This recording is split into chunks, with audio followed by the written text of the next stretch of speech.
So where are you from again? I am from Equatorial Guinea. Yes, so we speak Spanish. Yeah. And how long have you been in the UK now? I've been here for 15 years. Oh, 15 years. So how old are you now? I'm 27. So you moved here when you were? I was about 12, 13 when I came to the UK. Perfect, because then I don't have to do the math. No. Yes, yes, yes.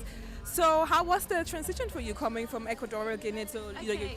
So actually, I was born in Spain, and I was coming from Spain, and the transition was actually really enjoyable because Spain is mostly a white country.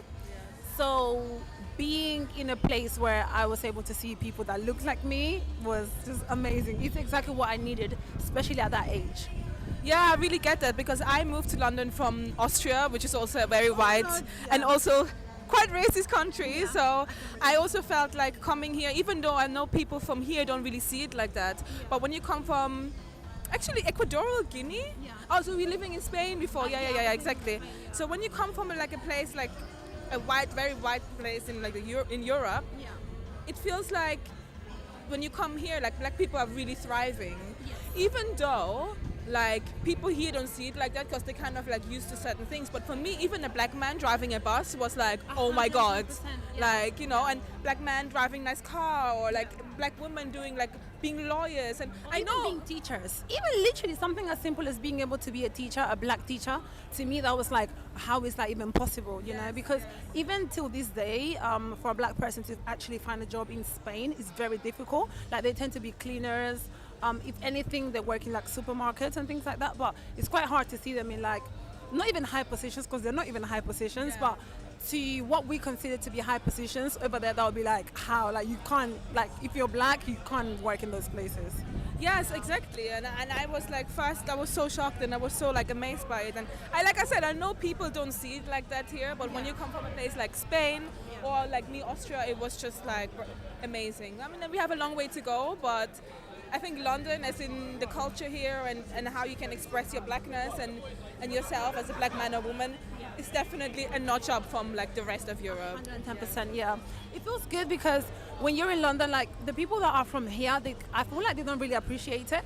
But us, for example, that come from other places, to us is like, yes, like I can actually do things, I can actually feel normal, you know. Whereas like for some people here, it's like, because this is what they're used to them it's like, it's boring, you know. But for us, it's like, yeah, I can do this, I can do that. So that's one thing I love about being here. Okay, perfect, lovely. Thank you for that answer. Okay, so let's get into it. So I'm going to let you pick a question from the debate date card game, and then you just answer it. Like, you might have a question about dating, maybe about your own life and self-reflection, maybe about the black experience in the West, or maybe just a general topic on society and what's going on. Okay, so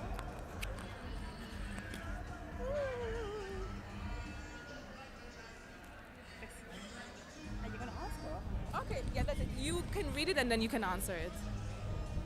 Oh, okay. What can we do collectively to improve the male and female relationship in our community? Wow. That's a deep question. Okay, I feel like we need to do a lot of internal work because our parents made a lot of mistakes due to the fact that they didn't know any better. And now that we've grown and we've been able to take some of the customs, let's say, of Western society that are also right, I feel like if we're able to take a little bit on that and then just do some inner work within us, I feel like if we're able to do that, then we'll actually be able to have better relationships. Because there's a lot of mistakes, as I mentioned previously, that our parents have made just because they didn't know any better, you know. Like, for example, most of our moms had to work a lot, like long hours, and then her husband wouldn't see them at home as much and things like that. And I feel like if we were able to change those little things, that's when we could actually, you know, get better. Yeah, no, definitely. I definitely feel you on that. I feel a little bit like we do, our parents, and I feel like lots of our parents were like more in survival mode, where we right now, in our generation, we are more in like thriving mode. Not saying that some of us are not struggling like with money and things, but it's different. Our mentality is different because we actually realize that there's a lot of possibilities out there that maybe our parents didn't have or they just didn't see. I'm sure that they didn't have them, but we have them now. And I feel like if we're just able to open up our brains and our perspectives a little bit more, we'd be able to do so much better than what they've done, basically. Yeah. Yeah, I agree with you. Yeah, thank you for that answer. Okay, let's get another one. This is so makeshift. Okay, let's do three. I think my favorite number is three, so we try and get through to three. Yes, there we go. This one is calling my name. Oh, okay, okay. Ooh. Is love a feeling or a choice? Oh, I think love is a choice. I think you can definitely feel strong emotions towards someone, but when you love someone, I'm not talking about like family member, I'm talking about like relationship with like a partner. I feel like you make the choice to actually love them despite of the wrongdoings, despite of things that they may do that you don't approve of. I feel like it's a choice that you make constantly. Last one.